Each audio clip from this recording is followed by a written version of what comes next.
அனைவருக்கும் அன்பு வணக்கம். எத்திக்ஸ் அண்ட் மொராலிட்டில மோஸ்ட் இம்பார்ட்டன்ட்டா ஒரு டாபிக் இருக்கு. அது என்னன்னு கேட்டீங்கன்னா, டியான்டாலஜிக்கல் எத்திக்ஸ் அப்படின்னு சொல்லுவாங்க. இது ரொம்ப ரொம்ப சிம்பிளா உங்களுக்கு புரியிற மாரி நான் சொல்லிர்றேன். டியான்டாலஜிக்கல் எத்திக்ஸ் அப்படின்னா என்னன்னு சொல்லிட்டு தெளிவா பார்க்க போறோம். இந்த தியரிய வந்து சொன்னது யாருன்னா, இம்மானுவேல் காண்ட். ஃபர்ஸ்ட் அதுக்கு முன்னாடி டியான்டாலஜிக்கல் அப்படிங்கிறது ஒரு கிரேக்க வார்த்தை. டியான் அப்படின்னா என்ன அர்த்தம்னா, டியூட்டின்னு அர்த்தம். டியான் அப்படின்னா டியூட்டின்னு அர்த்தம். அப்போ ஒரு கடமைய பத்தி படிக்கக்கூடிய ஒரு படிப்பு தான் டியான்டாலஜிக்கல் எத்திக்ஸ் அப்படின்னு நம்ம சொல்றோம். ஸ்டடி ஆஃப் டியூட்டி கடமைய பத்தி படிக்கிறது. ஃபர்ஸ்ட் டியூட்டினா என்ன அப்படின்னு கேட்டீங்கன்னா, டியூட்டி அப்படிங்கிறது வந்து ஒவ்வொருத்தவங்களுக்கும் இருக்கக்கூடிய மாரல் ரெஸ்பான்சிபிலிட்டி. அதாவது ஃபார் எக்ஸாம்பிள் நம்ம வந்து வரி கட்டுறோம். அது வந்து நம்மளுக்கு இருக்கக்கூடிய ஒரு டியூட்டி. புரியுதுங்களா?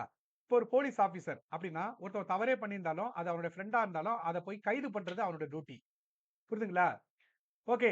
அப்ப டியூட்டி அப்படிங்கிறது நம்ம வந்து டிராபிக் ரூல்ஸ வந்து நம்ம மதிக்கிறோம். அது நம்மளுடைய டியூட்டி. அப்போ டியூட்டினா மாரல் ரெஸ்பான்சிபிலிட்டி. டியான்டாலஜிக்கல் எத்திக்ஸ் அப்படின்னா என்ன சொல்ல வருது அப்படின்னா, நீ டியூட்டிக்கு முக்கியத்துவம் குடுக்கணும் அப்படின்னு சொல்லுது. நீ செய்யக்கூடிய கடமைக்கு முக்கியத்துவம் குடுக்கணும். உன்னுடைய ரூல்ஸ் அண்ட் ரெகுலேஷனுக்கு முக்கியத்துவம் குடுக்கணும். உன்னுடைய ஆப்ளிகேஷனுக்கு முக்கியத்துவம் குடுக்கணும். இந்த கான்சிக்வென்சஸ் எல்லாம் பார்க்கக்கூடாது அப்படின்னு சொல்றது தான் டியான்டாலஜிக்கல் எத்திக்ஸ். ஃபர்ஸ்ட் கான்சிக்வென்சஸ்னா என்னது? விளைவுகள். என்ன ஆக்ஷன் நீ எந்த ஆக்ஷன் பண்ணாலும் அதுக்கு ஒரு விளைவுகள் இருக்கும்.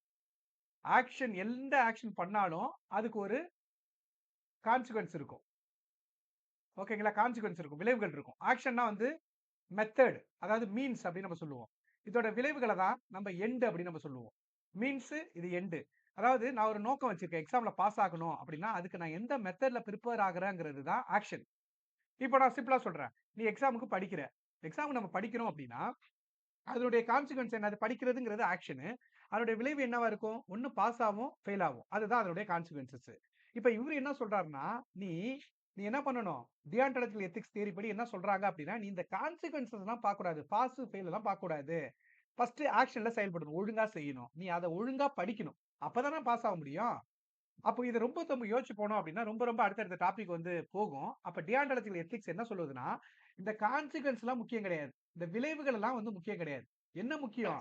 நீ செய்யக்கூடிய ஆக்ஷன் அதாவது டியூட்டி தான் ரொம்ப முக்கியம். நீ பண்ணக்கூடிய டியூட்டி தான் ரொம்ப முக்கியம். அதாவது எப்படி சொல்றாங்கன்னா, ஒரு செயல் நீ செய்ற. அந்த செயல் நல்லதா? இல்ல கெட்டதா? அப்படிங்கிறத அதோட விளைவுகள வச்சு முடிவு பண்ண முடியாது. அத விளைவுகளை பார்த்து அல்லங்கிறார். ஒரு செயல் நீ செய்றப்பா, ஒரு செயல் நீ செய்ற, படிக்கிற, நெறைய செயல் நம்ம செஞ்சுட்டு இருக்கோம். அது நல்லதா, கெட்டதா அப்படிங்கிறது, அதனுடைய விளைவுகள வந்து பார்த்து முடிவு பண்ண முடியாது. அது ஒரு கடமை, இல்ல விதி, இல்லன்னா ஒழுக்க நெறிய பின்பற்றுகிறதா, அத பேஸ் பண்ணி தீர்மானிக்கிறது தான் டியான்டாலஜிக்கல் எத்திக்ஸ். டியான்டாலஜிக்கல் எத்திக்ஸ். இது உங்களுக்கு ஃபுல்லா கனெக்ட் ஆனான்னு தெரியல. என்ன சொல்றேன்னு பாருங்க நல்லா. இப்ப டியான்டாலஜிக்கல் எத்திக்ஸ் அப்படிங்கிறது ஒரு எத்திக்கல் தியரிப்பா. இது என்ன சொல்லுது அப்படின்னா, ஒரு நீ செய்ற ஆக்ஷன் வந்து அது ரைட்டு, ராங்கு. மாரலி இது ரைட்டு, ராங் அப்படிங்கிறது எத பேஸ் பண்ணி இருக்கு அப்படின்னா, இது மாரல் டியூட்டிய ஃபாலோ பண்ணுதா? இல்ல ரூல்ஸ ஃபாலோ பண்ணுதா? இல்ல ஓகே ஆப்ளிகேஷன ஃபாலோ பண்ணுதா? அதாவது ஆப்ளிகேஷன்னா பொறுப்புணர்வோடு செஞ்சிருக்கிறாங்களா? அப்படிங்கிறத தான் பேஸ் பண்ணி இருக்கணுமே ஒழிஞ்சு, அதனுடைய கான்சிக்வென்ஸ பேஸ் பண்ணி இருக்கக்கூடாது அப்படின்னு சொல்றது தான் டியான்டாலஜிக்கல் எத்திக்ஸ். அப்போ நீ வந்து எப்பவுமே நல்ல வேலைய தான் செய்யணும். ஏன்னா, அதான் உன்னோட டியூட்டி. புரியுதுங்களா? அது என்ன அவுட்கம் குடுக்கும் அப்படிங்கிறதெல்லாம் திங்க் பண்ணக்கூடாது. அதனுடைய கான்சிக்வென்ஸஸ பார்க்காம, நீ என்ன டியூட்டி பண்ண? என்ன ரூல்ஸ ஃபாலோ பண்ண? அத பேஸ் பண்ணி சொல்லக்கூடிய ஒரு தியரி தான் டியான்டாலஜிக்கல் எத்திக்ஸ் அப்படின்னு நம்ம சொல்றோம். டியான்டாலஜிக்கல். இதுல வந்து என்ன சொல்றாங்கன்னா, விளைவு எப்படி இருந்தாலும் சரியான கடமைய செய்யணுங்கிறாங்க. இந்த நீ பண்ற ஒரு ஆக்ஷன பண்றன்னா, அதுக்கு ஒரு விளைவு ஏற்படும். அந்த விளைவு எப்படி வேணா இருக்கட்டும். ஆனா, நீ வந்து என்ன செய்யணும்? சரியான கடமைய தான் செய்யணும் அப்படிங்கிறாங்க. சரியான கடமைய தான் செய்யணும் அப்படிங்கிறாங்க. புரியுதுங்களா? இப்போ ஒரு செயல் நல்லதா, கெட்டதா அப்படிங்கிறத அதன் விளைவு வந்து முடிவு பண்ணாது. நீ அதுக்கு என்ன அது எப்படி நீ செஞ்ச? கடமை, விதி, உரிமை மற்றும் ஒழுக்க சட்டத்த பின்பற்றுகிறதா? அப்படிங்கிறத வச்சுக்கிட்டு தீர்மானிக்கக்கூடிய ஒரு நெறியியல் கோட்பாடு தான் டியான்டாலஜிக்கல் எத்திக்ஸ் அப்படின்னு நம்ம சொல்லுவோம். ஆக்சுவலா இது வந்து என்ன சொல்லும் அப்படின்னு கேட்டீங்கன்னா, இதனுடைய பிரின்சிபல் நான் சொல்றேன் பாருங்க. ஒரு செயல் நல்லதா அல்லது கெட்டதா என்பதை அதன் விளைவுகள வந்து பார்த்து நம்ம சொல்லக்கூடாது. நீ அத எப்படி செஞ்ச? அத எந்த கடமை, விதி, ஒழுக்க நெறி ஓகேங்களா? அதாவது டியூட்டி, அப்புறம் வந்து பார்த்தீங்கன்னா ரூல்ஸு, அப்புறம் மாரல் டியூட்டி இத பேஸ் பண்ணி தான் அத ஃபாலோ பண்ணுதா? அப்படின்னா, அத மட்டும் தான் நம்ம வந்து செக் பண்ணுமே ஒழிஞ்சு, நீ வந்து அதனுடைய கான்சிக்வென்ஸ பார்க்கக்கூடாது அப்படின்னு சொல்றாங்க. புரியுதுங்களா? விளைவு எப்படி வேணா இருக்கட்டும். ஆனா நீ எப்பவுமே சரியான கடமைய தான் செய்யணுங்கிறாங்க. டியான்டாலஜிக் எத்திக்ஸ பொறுத்தவரைக்கும் இதுக்கு நெறைய பிரின்சிபல் வந்து பார்த்தீங்கன்னா இருக்கு. என்ன பிரின்சிபல் அப்படின்னா, டியூட்டி தான்ப்பா ஃபர்ஸ்ட் முக்கியம். அதாவது நீ வந்து ஒரு வேலைய செய்றல்ல, அதுதான் முக்கியம். நல்ல வேலைய செய்றல்ல, அது மட்டும் தான் முக்கியம். இந்த கான்சிக்வென்ஸ்லாம் முக்கியம் கிடையாது. அது ஏற்படுத்தக்கூடிய விளைவுகள்லாம் முக்கியமே கிடையாது.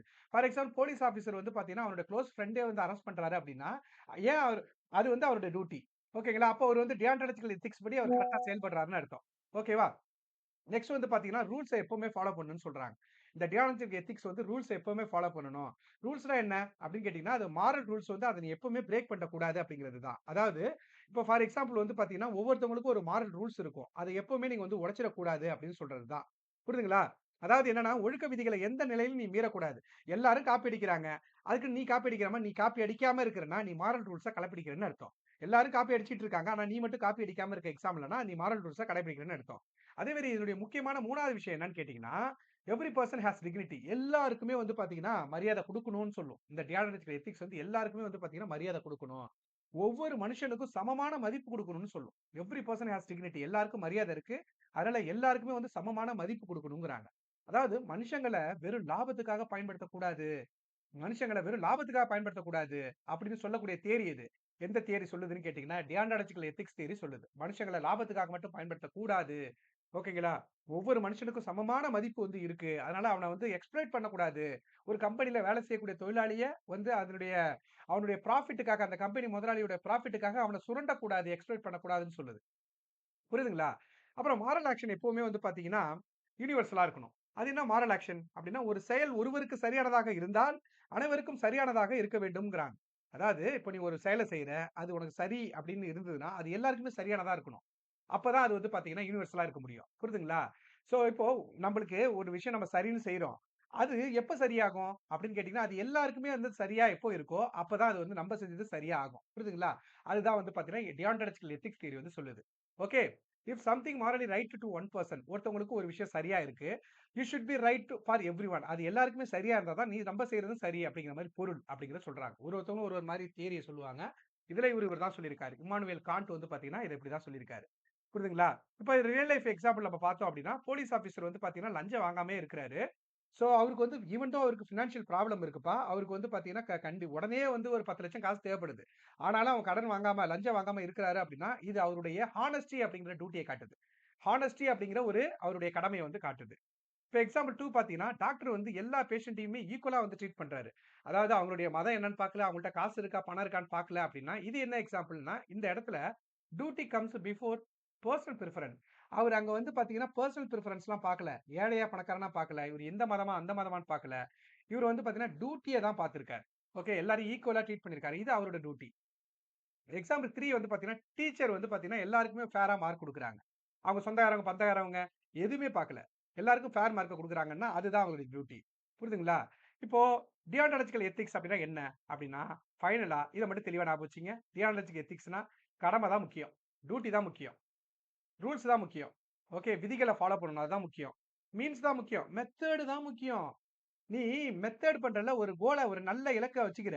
நல்ல இலக்க வச்சுக்கிற. அதுக்கு நீ என்ன மெத்தட்ல போற? அதுதான் முக்கியம்ங்குது. டியான்டாலஜிக்கல் எத்திக்ஸ். புரியுதுங்களா? இப்போ ஃபார் எக்ஸாம்பிள் அதான் சொல்றேன். இப்போ நெறைய படத்துல வந்து ஹீரோவ இப்படிதான் காட்டுவாங்க.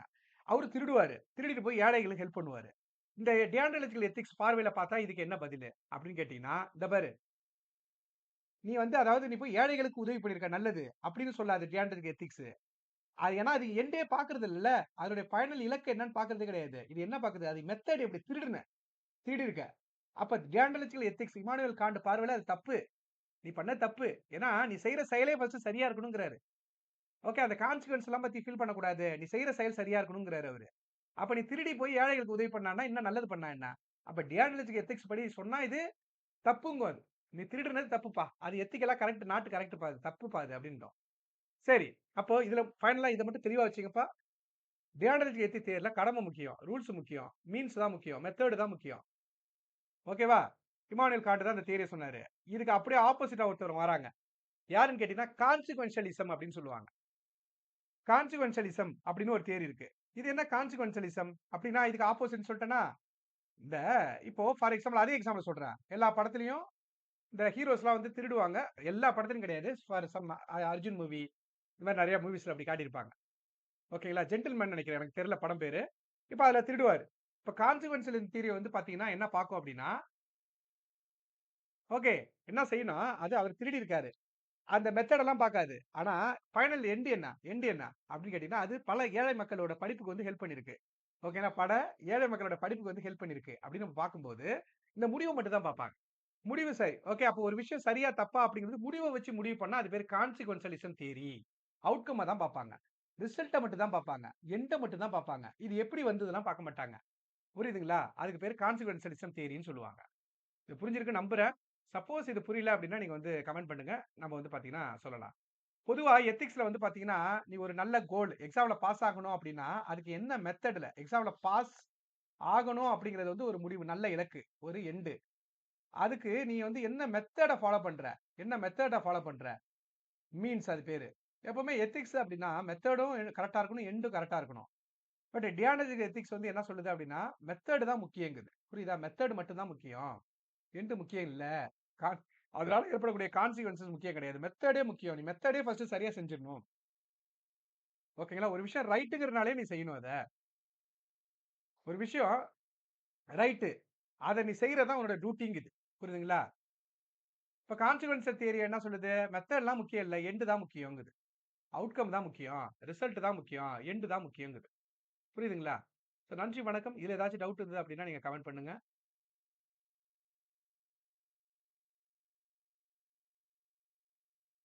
சரி, ஓகேப்பா.